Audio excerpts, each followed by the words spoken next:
Coach, congratulations on the win. Advanced to the NCAA regionals. We'll start with the opening statement from Coach Elliott, and then open up for questions for the players.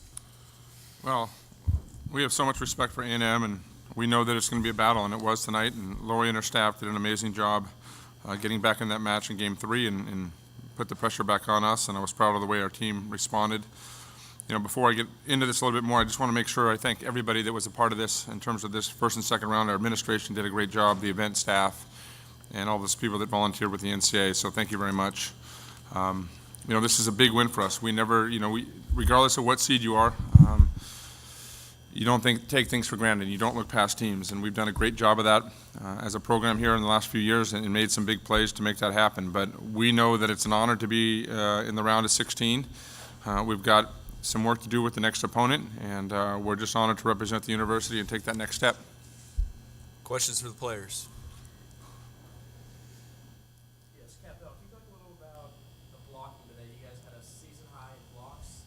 You were just absolutely, you and Molly McCabe especially, 8 apiece. Can you talk a little about that? Basically, what we work on in practice, communicating with our outsides and position setup and stuff like that. So, I mean, talking to each other, communicating about where the ball's going next. I guess, Haley, you had 514. You were feeling it from the back row, front row.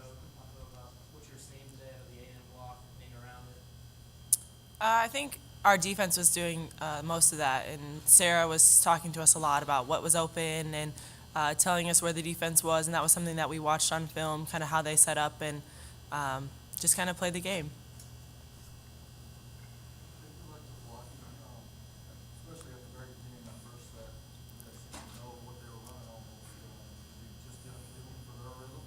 I guess from film, it's kind of fresh in our minds with the rhythm and the coaches telling us what to do. And Eric's a big part of it, helping us out where the hitters are going. So, yeah, we were feeling it from the start. Bailey, knowing this could be your last match, can you tell me how you stay balanced with focus and stay relaxed? I think knowing that it's my last match just makes me even more excited about the game. It's not really about a relaxing factor, but I know as a senior and one of the older ones, you have to have a way of staying calm when things get awry. But most importantly, I was really excited because it was my last match, and I wanted to use the opportunity to the fullest.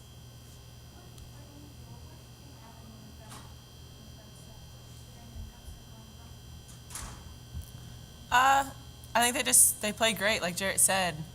They found a way to score, and we didn't adjust to it right away, and so we were slow to that. And so, but like you said, they played great, and they always are going to play great, and everyone's going to do that against us.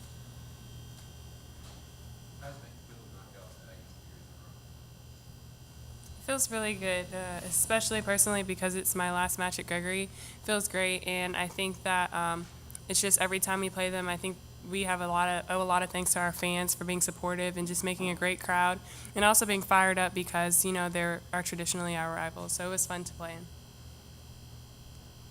Haley, you guys seem to have them figured out offensively in the first game. You struggled second and third. And what changed in the fourth when you guys kind of found that rhythm again? I think we just went back to the basics and playing our game and not really worrying about what they were doing, focusing on our touches and making sure that we were talking a lot on the court. Anything else for the players? All right, thank you, ladies. Congratulations. Thanks. Questions for Coach Elliott? Your opinion, Coach, what happened to those second and third lose? I thought second game we played well. You know, I think it was a battle. It was back and forth, and it was 14-all.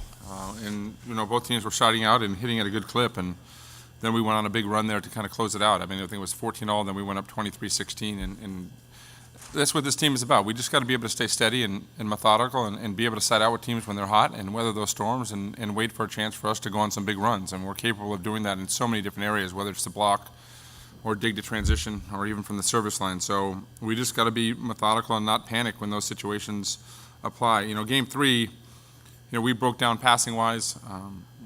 We didn't have a lot of good attempts from our attackers, and we made, 8 hitting errors. And when I've talked about that all year long, when you're in those numbers hitting error-wise with the kill production, we didn't meet those standards of what we want to be able to do. And on the flip side, the Aggies played extremely well. And